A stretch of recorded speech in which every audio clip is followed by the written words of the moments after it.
Welcome back. चौर साहब, आपके लिए मैं सवाल छोड़ के गया था जी। तो ये सवाल प्लीज। कुछ ऐसे है हाँ।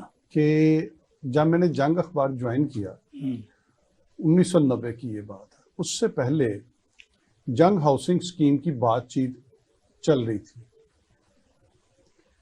तो उस वक्त जो हमारी यूनियन के लोगों ने लतीफ़ तबस्सुम साहब उस वक्त प्रेसिडेंट थे, वो हमारे जंग अखबार में हेड कातब के तौर पे भी काम करते थे। तो नासिर नकवी भी रहे ना, नासिर एपनेक के चेयरमैन। वो एपनिक के थे, वो अच्छा मशरक अखबार अच्छा में अच्छा, थे। वो अच्छा वो ठीक। मशरक अखबार में थे।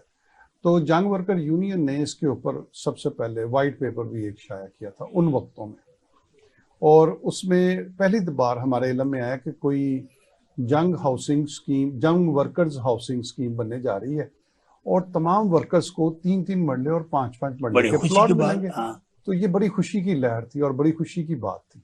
वर्कर बड़े खुश थे और उनमें चूंकि एक तो जर्नलिस्ट होते हैं, लेकिन जर्नलिस्टों से ज्यादा जो दूसरे वर्कर होते हैं, अब अखबारी मशीन मैन हो गया। मशीन मैन होते थे, अपना कातब होते थे, पेज मेकर होते थे, आर्ट एडिटर होते थे, ये काफी ज्यादा तादाद में जो लोग थे उनको भी प्लॉट मिलने थे। Proof reader. प्रूफ रीडर थे। हाँ। बड़े टेक्निकल स्टाफ काफी ज्यादा होता था।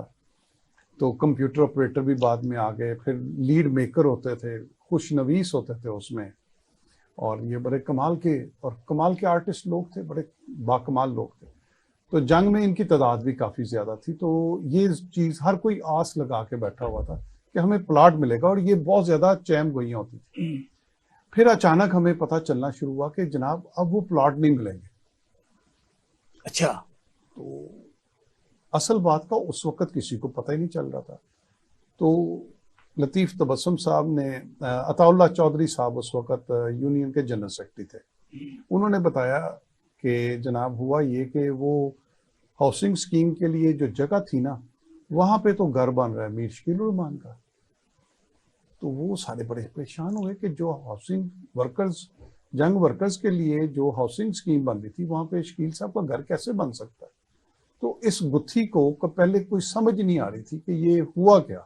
पहले बताया जाता रहा कि जनाब प्लॉट मिलेंगे, फिर एकदम प्लॉट स्कीम खत्म हो गई, फिर पता चला उस जगह पे शकील साहब के जो है वो घर बनना शुरू हो गया। अब घर वही है ना, अब घर वही है, ये वही घर है। और उसके ऊपर फिर वर्कर्स यूनियन जिसमें मीर शकील रहमान को गिरफ्तार भी किया गया, गिरफ्तार भी किया, जिसपे नवाज शरीफ को भी मुकदमा बने और आज वो बरी हुए। जी जी। तो ये बेसिकली जगह जो है, ये फिर पता चला कि जंग के अंदर जो मुलाजम काम करते हैं वो जंग के अपने एम्प्लॉय नहीं होते। यानी ये चक्कर, ये एक कंपनी बनाई गई जो लेबर की सर्विसेज जंग अखबार को देती थी। अच्छा। वो एक बड़ा अखबार था, बड़ा अदारा था, तो उसको ये सर्विसेज देते थे। तो ये सहाफ़ी उनके हैं, लेकिन जो वर्कर्स हैं वो जंग के होंगे तो उनको प्लॉट मिलेगा।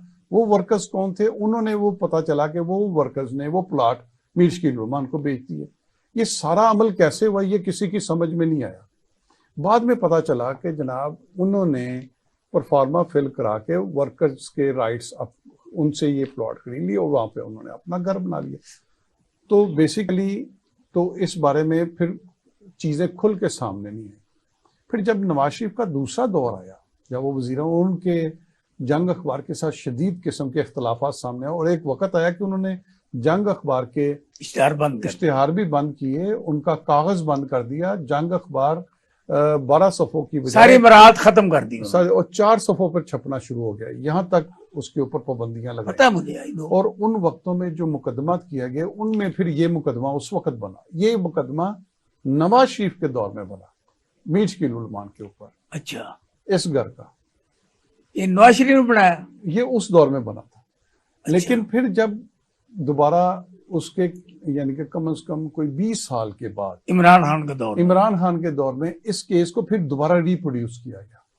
उसमें क्योंकि एलिगेशन तो थे और मीर शकील रहमान का घर तो था, और उसको उसकी ऑनरशिप जो थी वो डिस्प्यूटेड थी, और मुकदमा जो अदालतों में चलते थे उनके, आपको पता है अदालतों में तो ताकतवर के खिलाफ कभी फैसले नहीं आते, अदालतों में हमेशा कमजोर के खिलाफ फैसले। यानी आज जो हमारी फैसला जो हुआ, आज अदालतें जो हैं। फैसला हुआ है जी जी कि नवाज शरीफ को बरी कर दिया गया है और जो मुश्किल साहब से वो भी बरी हो गए इससे। अगर आप ये कहें कि हम अगर ऐसी बात करेंगे ना हाँ, तो इस पे तौहीन अदालत भी लग सकती है। क्यों? कानून अदालतों का बरी कर दिया तो इन्हें अदालत क्या सर होगा? अदालतों की साख भी मजरू होती है। मैं फिर उसी यही बात कहूँ कि जो अदालतें होती हैं ना, ये अदालतें गरीबों के लिए, ताकतवर जो होते हैं उनके लिए ये अदालतें मकड़ी का जाल है। अच्छा, मुझे ये उनको बताएं, तोड़ के निकल जाते हैं वो। सऊदी अरब में और दुबई में क्या हो रहा है? पाकिस्तानी सियासत वहां खेली जा रही है। अच्छा, इस बात को मैं समेट लूं प्लाटों वाली को। ये बात फिर जब दोबारा रिप्रोड्यूस हुआ, उसमें फिर नवाज शरीफ साहब ने चूंकि इख्तियारात का गलत इस्तेमाल करके ये किया गया था और उसकी पादाश में नवाज शरीफ साहब को भी इस केस में शामिल किया गया। तो नवाज शरीफ साहब कभी पेश हुए नहीं। फिर उसमें इनको कानून इन्होंने अभी तब्दील किए, उसका फायदा उनको पहुंचा और वो बरी हो गई। अच्छा, ये असल में वजह ये बन रही है। अच्छा, आप ये सियासत पे आते हैं। जी सर। ये जो इस वक्त दुबई में और सऊदीया में, कभी लंदन में, ये चूहे बिल्ली का खेल और वजीर आजम निगरान बनने के पैसों की बात एजाजुल हक ने भी की है, आपने भी सुनी होगी। तो ये क्या बातें असल में, कुछ इस बारे में आवाम को आप बताएंगे?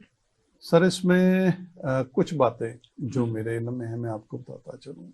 एक तो हम जब भी आपस में डिस्कशन करते हैं ना, जो असल मुहर्रकात हैं हम उनसे सरफे नजर कर जाते हैं, हम उनको खुल के बयान नहीं करते। लेकिन नदीम साहब, ये एक ऐसा फोरम है जहां पे हम खुल के बयान हाँ, कर यहाँ पे आप खुल के बात करें, कोई पाबंदी नहीं। अच्छा, 10 अप्रैल 2022 को जिन कुव्वतों ने सियासी सेटअप को तब्दील करने की कोशिश की, वही कुव्वतें अब चाह रही हैं कि सियासी सेटअप ऐसा बने जो सबको काबिल कबूल हो, सवाए पीटीआई। अच्छा, अब पीटीआई को माइनस रखने के लिए फ्री हैंड दिया हुआ है। साल एक से ज्यादा गुजर चुका है, मईशत जबरदूस हो चुकी है, बेड़ा गर्क हो गया, 100 रुपए से ज्यादा डॉलर चला गया। IMF से इन्होंने जो अभी जिन शराइत के ऊपर इन्होंने मुआहदे किया, 23वां प्रोग्राम लिया, उसमें उन्होंने तो शादियां बचा रहे हैं, खुशियां मनाई जा रही हैं, सर वो मिठाइयां बांटी जा रही हैं कि हमने ये कर्जा ले लिया। अगर आप किसी भिखारी के कटोरे को नोटों से भर देंगे तो वो उल्टबाजी लगाएगा ना सर। वो खुशी के शादियाने बताएगा। वो तो कहते हैं उसको कल का पता नहीं, वो तो कहते हैं मैं मांगने के लिए है, लेकिन मजबूरी है। हाँ, लेकिन वो कल के लिए नहीं, वो तो आज की बात कर रहे हैं। ये वही PDM है जो कभी महंगाई खत्म करने के लिए मुजाहरे कर रही थी, लेकिन उनके आने के बाद महंगाई दुगनी होती। अब उसकी जो भी जस्टिफिकेशन दे, पब्लिक के लिए तो काबिल कबूल नहीं है। आज कहते हैं स्टॉक मार्केट ऊपर चलेगी, स्टॉक मार्केट ने ये कर दिया वो कर दिया, लेकिन आपको ये बताएं, कल बारिश हुई है, 7 लोग मरे, गरीबों के घर गिरे। 13 हो गए, अब 13 गरीबों के घर गिरे ना सर। बाहर की दुनिया में जब भी सैलाब आते हैं और बारिशें होती हैं तो उनका पानी स्टोर किया जाता है ताकि काम आए, काम आए। पाकिस्तान में जब भी बारिश होती है, ये अजाब बन जाता है, ये अजाब बन जाता है। गरीबों के घर गिरते हैं, अमीरों की मौजें लग जाती हैं, इमदादी रकमें मिलती हैं, बांटी जाती हैं। पिछले साल सैलाब आया और यूनिसेफ के खैमे मौलाना फजलुर रहमान की सियासी जमात में कालीन के तौर पे इस्तेमाल होते रहे।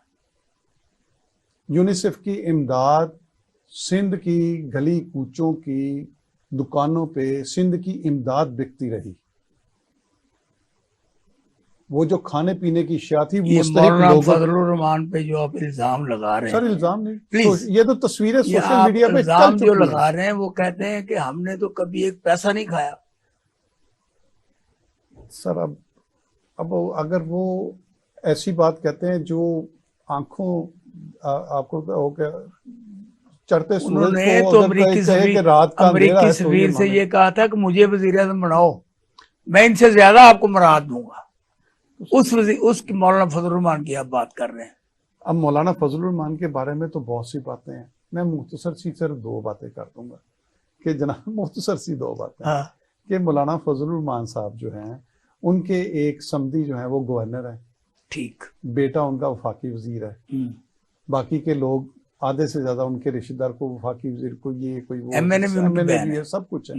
और वो वजारत आला भी खुद रखना चाहते हैं। तो उनकी तो जमात जो है, अगर कोई कहे कि ये सियासी जमात है, ये भी प्राइवेट लिमिटेड कंपनी है छोटी सी। अच्छा, जिस तरह किराए पे मिल जाती है, किराए जिस तरह जरदारी किराए पे मिल जाती जिस तरह जरदारी प्राइवेट लिमिटेड कंपनी है ना, और यहाँ पे शरीफ प्राइवेट लिमिटेड कंपनी है, उनको अपने घर से बाहर कोई दूसरा बंदा नजर ही नहीं आता। तो इसी तरह मौलाना फजल रहमान को भी ना, वो 25 लाख उलमा के वो दावा करते हैं कि वो 25 लाख में उलमा का सरबराह हूँ, उनका मैं नुमाइंदा हूँ। तो वो 25 लाख उलमा में से उनको सिर्फ अपने घर के ही 4 बंदे नजर आते हैं, घर से बाहर उनको कोई नजर नहीं आता।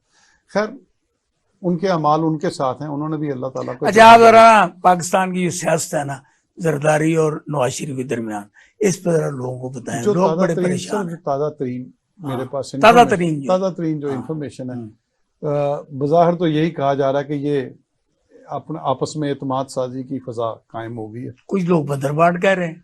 बिल्कुल झूठ है सर, कोई इनके एतमाद साजी की फजा नहीं है, बदरबाट है। आज इमरान खान गिरफ्तार हो जाए, इनको पूरी तरह यकीन हो जाए कि पीटीआई इस इलेक्शन में नहीं होगी, यानी कि उनकी ये डिमांड नहीं है कि खाली इमरान खान माइनस हो, वो चाहते हैं कि किसी तरीके से पीटीआई इलेक्शन ही ना लड़े, क्योंकि उनको पता है पीटीआई इलेक्शन लड़ेगी 70-80% वोट चले जाएंगे उनके पास। अच्छा, तो हम क्या करेंगे, धांधली भी करेंगे, चाहे एस्टेब्लिशमेंट पूरा जोर भी लगाए, तो फिर भी जो है वो शोर तो पड़ेगा। तो वो शोर से बचने के लिए कहते हैं कि पीटीआई को कालादम करार दे दिया। अच्छा, तो जैसे ही कालादम करार देंगे, आप देखेगा यही लोग जो इस वक्त बैठ के बंदरबांट कर रहे हैं, ये आपस में लड़ेंगे, दस्तों गिरेबान होंगे, एक दूसरे जुडो कराटे होंगे। अच्छा, एक दूसरे के कपड़े फाड़ देंगे।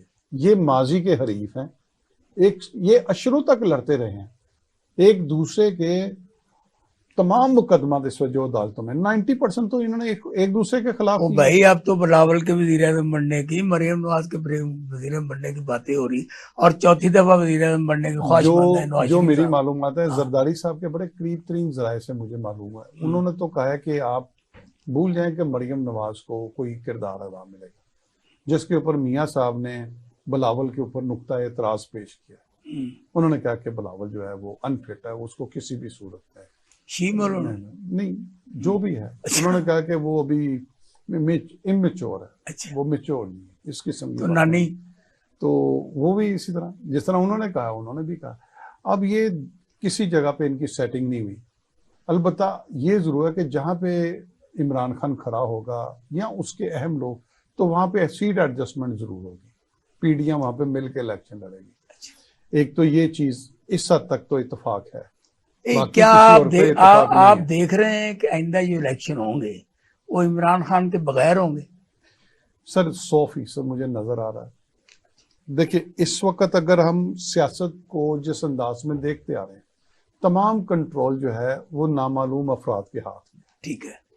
उन नामालूम अफराद ने अगर 10 अप्रैल 2022 को उन्होंने अपनी मईशत तबाह कर ली, उन्होंने बहुत ज्यादा अपनी शदीद तरीन मुखालफत ले ली, उन्होंने 9 मई का वाकया देख लिया, उन्होंने सब कुछ देखा। हर चीज देखने के बाद भी अगर इमरान खान ने दोबारा इलेक्शन लड़के इक्तदार में आने की उनको कहीं थोड़े से भी चांस नजर आते हुए, वो कभी भी नहीं इलेक्शन कराएंगे। इसलिए मेरा अपना ख्याल है, 2 सूरतें मुझे नजर आती हैं। एक सूरत यह है कि या तो पीटीआई अगर इलेक्शन लड़ने की पोजीशन में हुई तो कभी इलेक्शन नहीं होंगे, जब तक पीटीआई को कालादम ना किया जाएगा। क्योंकि आज एक अक़वाम मुत्तहिदा का नुमाइंदा मिला है पाकिस्तान किसी और, तो उसने कहा भी आप 3 महीने पहले हमें इतला देते हैं कि हमारे इलेक्शन और आपने आगे ऑब्जर्वेशन करनी है, तो अभी तक आपने इलेक्शन नहीं हो रहे। ये बात अभी की है, जस्ट कोई घंटा पहले की। तो जब तक इनको यकीन नहीं ना होगा कि हम इलेक्शन जीत सकते हैं, इलेक्शन जीतने के लिए 2 सूरतें हैं। इमरान खान को नहल उस वक्त करेंगे जब अदालतों पर मुकम्मल तौर पर इनका कंट्रोल होगा। वो तो है नहीं, अभी नहीं है। अच्छा, अभी नहीं, अभी इस्लामाबाद की हद तक तो है, लेकिन सुप्रीम कोर्ट में अभी भी जब तक बंदयाल साहब चीफ जस्टिस फैजी साहब खड़े हैं वहां। हाँ, तो नहीं, जब वो फायज ईसा साहब चीफ जस्टिस बन जाएंगे ना, फिर हो सकता है इमरान खान की नाअहली के बारे में वो मुकदमात में तेजी तो मेरे नवाज शरीफ तभी आएंगे। मेरा ख्याल है तभी शायद उनके आने का चांस बने, लेकिन नवाज शरीफ भी तभी आएंगे जब उनको यकीन होगा कि मेरी कोई ना कोई मुझे कोई बेहतर पोजीशन मिलेगी। जब नवाज शरीफ को बेहतर पोजीशन नहीं मिलेगी तो वो इस वक्त डरे हुए, कहते हैं दूध का जला छाछ भी फूंक फूंक कर पीता है, वो कहते हैं फिर लंदन में ज्यादा मजे हैं। अच्छा, साबिक सदर ज़िया-उल हक साहब के बेटे हैं इजाज़ुल हक साहब, उन्होंने कहा जी दुबई में बैठ के निगरान वज़ीर आज़म बेचे जा रहे हैं, निगरान वज़ीर आला बेचे जा रहे हैं, और इस तरीके से वहाँ पे बदर बांट हो रही है। आप क्या इन बातों से इत्तेफाक करते हैं? क्या पाकिस्तान में बैठ के ये बात नहीं हो सकती? सर वहाँ पे फार्मूले तैयार होते हैं, हाँ। नाम तजवीज़ होते हैं, और उसके बाद फिर वो ताकतवर लोगों के पास लिस्टें चली जाती हैं, वो उनके ऊपर लाइनें फेर के वापस भेज देते हैं, दोबारा पर्चा हल करने के लिए दे देते हैं। उनको सवालनामा दे देते हैं, वो फिर बेचारे बैठ जाते हैं, वो पर्चा तैयार करते हैं, सवाल तैयार करते हैं, फिर आगे भेजते हैं। अब पास आपके इल्म में होगा कि ये जो स्पोर्ट्स बोर्ड है पीसीबी, इस पे आज सौदेबाजी चल रही है कि नजीम सेठी को हटाकर निगरान वज़ीर आज़म बनाया जाए और पीपल पार्टी के जो पहले चेयरमैन होते थे ज़काश उनको बनाया। इस बारे में कुछ आप बताएंगे, क्या चेमगोई है, क्या मुशगाफी है सर? बड़ी क्या सौदा है ये? आप एक मोटी सी बात आप खुद ही देख लें सर। आप जो पीसीबी के जो साबिक चेयरमैन थे राजा साहब जो थे, इमरान खान ने उनको लगाया था, प्रोफेशनल क्रिकेटर, उसको हटा, और वो क्रिकेटर भी थे और इंटरनेशनल लेवल के वो कमेंटेटर भी थे। उनकी पूरी दुनिया में एक साख है। मैं समझता हूँ वो पाकिस्तान के एक बेहतरीन एम्बेसडर है। अच्छा, बेहतरीन एम्बेसडर आप उनको कह सकते हैं। लेकिन उसके बाद आप देखें कि नजम सेठी, जिनका ना क्रिकेट से कोई ताल्लुक है, ना उनका एडमिनिस्ट्रेशन से कोई ताल्लुक है, ना वो इंटरनेशनल क्रिकेट में उनका कोई नाम है, उनको चेयरमैन बना ना वो क्रिकेट की रिपोर्टिंग करते हैं, स्पोर्ट्स रिपोर्टर तक नहीं। और ज़का अशरफ साहब वो एक बिजनेसमैन है, जागीरदार हैं, नून लीग के सियासी, पीपल पार्टी वो खुद तो पीपल्स पार्टी में, उनकी बहन नून लीग में, उनकी बांजी एमएनए इस वक्त नून लीग की। तो ये एक फैमिली है, सियासी फैमिली, इलेक्टेबल्स, इन्हीं को इलेक्टेबल्स करते हैं ना। तो एक तरफ इलेक्टेबल्स हैं, एक तरफ जर्नलिस्ट है, और जो पीसीबी है, इन दोनों के दरमियान हराम की मुर्गी बनी हुई है, बस जो खा ले। अच्छा, क्रिकेट को तबाह कर दिया। आप ये देखें लास्ट वर्ल्ड कप होने जा रहा है, इतना अहम इवेंट है, और ये आपस में बंदर बांट में लगे हुए हैं। यानी कि पीसीबी का ओहदा ना हुआ, आप ये देखें लूटमार का एक डेरा बन गया है। यानी कि हुब्बुल वतनी की कहीं कोई बात ही नहीं है, कौमी सलामती का कहीं कोई जिक्र ही नहीं है। आपकी वो गेम जिसकी वजह से पाकिस्तान की एक शनाख्त है स्पोर्ट्स में, बाकी गेमें तो आपने तबाह बर्बाद कर दी हैं। मईशत जिसने तबाह की, सियासत तबाह की, खेलें तबाह की, एक क्रिकेट का ओहदा रह गया, छोटा सा एक अदारा, उसके ऊपर भी जो है ना वो मैं क्या कहूँ, बंदर किला, आपने पंजाबी की एक गेम है वो दिन बंदर किला चल रहा है। नहीं, जर्नलिस्टों में कोई और ऐसा जर्नलिस्ट नहीं है कि जिसको नॉमिनेट किया जाए निगरान वज़ीर आला के लिए, निगरान वज़ीर आज़म के लिए? आज आके यही नाम क्यों आते हैं सर? इसकी वजूहत क्या है? असल में अब ये पुराने वक्तों में तो जो सहाफ़ी थे, मैं आपको एक छोटी सी बात बताऊँ, तौसीफ अहमद खान साहब मेरे उस्तादों में से हैं। वो एक तवील अरसा नवाए वक्त के एडिटर हैं। उन्होंने खुद बताया कि एक दफ़ा वो किसी खाने पे ख्वाजा साद रफ़ी के घर चले गए, वापस आए तो मजीद निज़ामी साहब जो नवाए वक्त के चीफ एडिटर थे, उन्होंने सख्त नाराज़गी का इजहार किया। उन्होंने कहा कि आप चीफ न्यूज़ एडिटर हैं, अच्छा, इस सीट पे बैठ के बंदे को बिल्कुल न्यूट्रल होना चाहिए, और आप एक सियासी जमात के बंदे के खाने पे चले गए। आप अगर उस तरफ आपका रुझान मिल गया तो आप सहाफत के साथ इंसाफ नहीं कर सकते। अच्छा। एक वक्त था सहाफत का ये मेयार। मजीद निजामी साहब ये कह रहे थे, मजीद निजामी साहब ये जो बाद में खुद हिस्सा बने इंसाफ। हाँ, वो तो फिर नून लीग के मामे चाचे गामे बन गए ना, बल्कि वो तो कहते हैं नवाज शरीफ को बनाया ही मैंने वजीर आला।